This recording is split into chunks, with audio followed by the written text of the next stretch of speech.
Let's talk about Fontaine and why I find it so captivating. The name of the chapter itself, Masquerade of the Guilty, has always intrigued me since the beginning.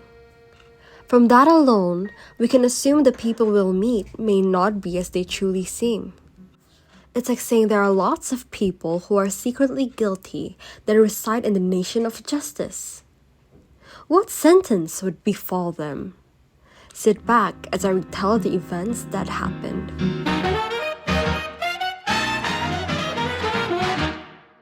When we first arrived at the port, we were greeted by the Hydro Archon herself, Fossilors, also known as Farina by the people.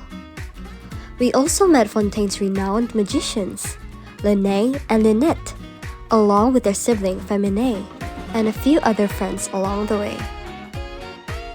We walked around and explored the city when we got into trouble. Thankfully, a familiar face helped us, a certain Fatui Harbinger. Child went to Fontaine for a vacation. He felt off during his stay and had trouble using his vision, so he gave it to us for safekeeping. Acquainted with the magician twins, they invited us to their show at the Opera Epiclese. There, we finally meet the nation's Chief Justice and enjoyed the show. Unfortunately, something went wrong, resulting in a person getting killed. A child was held for the murder of the magician's assistant. The twins swore they knew nothing, and we became the attorney to prove their innocence with the help of Navia. It was true, they were framed. During the investigation, Child was somehow dragged into this. This is all because he's a Fatui Harbinger, therefore naturally suspicious.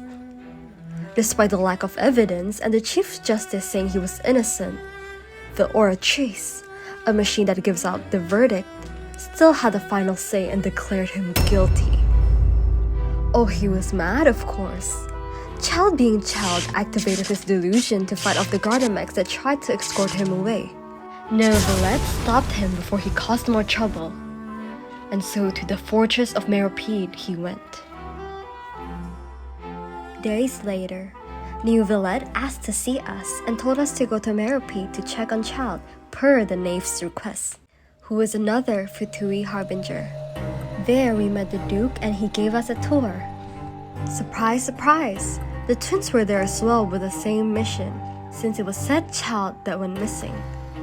Though being directly under a Harbinger made them suspicious, and the Duke was a few steps ahead of them with the help of a champion duelist.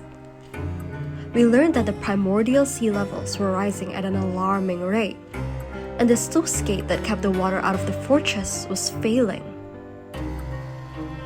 And so we went back to the surface to find Neuvillette, and he told us to accompany Farina in meeting the knave.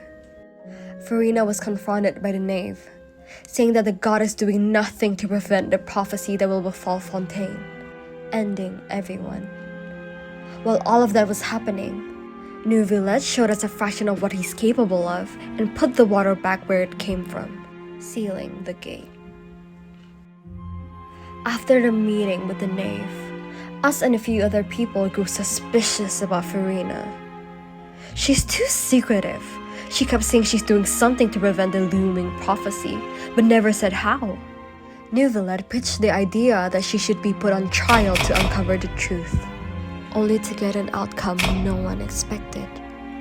The Oratrice gave out a death sentence for the Hydro Archon. There we learned about Farina's true efforts, while Neuvillette met the real Hydro Archon, Fossilors. She explained her plan and what she's done for the last 500 years. That was to deceive the heavenly principles and destroy the throne of the Hydro Archon for good by sacrificing herself. By doing so, she also returned the full authority over Hydro to its rightful owner. And using that, Neuvillette prevented the people of Fontaine from dissolving in the flood. But that's not the end. Child reappears with a beast not from this world, ripping a rift in the opera, causing chaos. We went in and fought the beast, only for a mysterious woman who claimed to be Child's master to deal the final blow. No more prophecy, no more narwhals. Fontaine is still recovering from the mess the flood made, but at least no one has dissolved since then. That's the end of the big plot for now. As for my opinion, this has got to be the best Archon quest so far for me. The story was so well written with unexpected twists and turns. The characters are also beautifully designed and are interesting as well. They have so much depth, and I enjoyed picking apart the details to learn more about them even to this day. We learned a lot of important things about Teyvat from this quest. The gameplay mechanics were also interesting. I had fun being an attorney during the trials.